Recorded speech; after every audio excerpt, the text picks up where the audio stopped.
All right, so today we are diving into something pretty out there. We're looking at a very unusual editorial update from the super enigmatic Bibebibebibe magazine. It introduces a concept that's one part science, one part myth, and honestly, it's just completely fascinating. So let's just jump right in. Right out of the gate, the source hits us with this. It describes itself as mythic infrastructure and a cinematic indictment. I mean, these are not the kind of words you usually find in, say, an academic paper. It immediately makes you ask, what in the world are we actually dealing with here? Okay, so let's start by unpacking the first piece of this puzzle. The source brings up this idea it calls structured multiversal interactions, SMI for short. And the way it's presented is, well, it's very specific. So at its core, SMI is what they call a mythic scientific framework. What the creators have done is they've written these really dense academic-looking entries, almost like they're research papers to lay out their ideas on how different realities could potentially interact with each other. And you might think something this dense would be super obscure, right? Well, apparently not. The source makes a point of saying that within just 24 hours of being uploaded to Zenodo, which is this open access research site, these SMI entries were already getting a ton of attention. People were definitely curious. Now, this is where it gets really telling. Look at the contrast here. On an open platform like Zenodo, SMI just took off. But its submission to a more traditional, moderated journal called Physics and Philosophy, it was just stuck, still pending. This really highlights that classic tension, doesn't it? The fast, open access world versus the slower, more gate-kept world of formal academia. But just when you think you've got it figured out, okay, it's a fringe academic theory.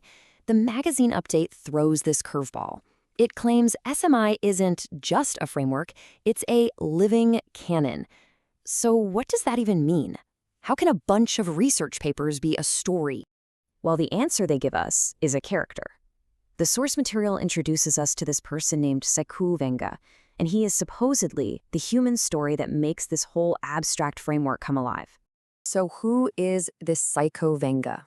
He's presented as a total anomaly, someone literally born between different streams of reality, and he's marked by this mysterious power they call SH1 resonance. In a nutshell, he is the story that's designed to explain the science.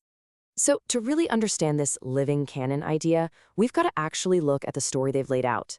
The source gives us a summary of Seikou's journey in 8 chapters, so let's check out his story arc. Here it is, the whole journey in a snapshot. It kicks off with his mysterious origin, born between these two clashing forces called slip flow and counterflow. From there, he gets a game-changing tool, starts facing down these crazy multiversal threats, uncovers a really dark truth about why he even exists, and it all ends in this incredible moment of pure defiance. It's got all the beats of a classic hero's journey, just with a wild multiversal spin.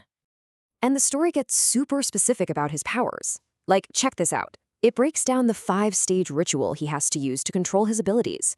It's this cool mix of things that sound like physics, resonance, geometry, and then things that feel way more mystical, like intent and deployment. And yeah, the universe he's living in is not a friendly place. The source lists out these very specific threats that are literally hunting him down. Counterflow mimics, coherence predators, null flow pockets. It really paints a picture of a reality that is fundamentally hostile to him just existing. And the whole narrative part of the update wraps up with this line. After everything he's gone through, Seikou's final thought is one of total, absolute defiance. So the key takeaway here is, he isn't some passive character. No way. He is actively fighting the very system he was born into.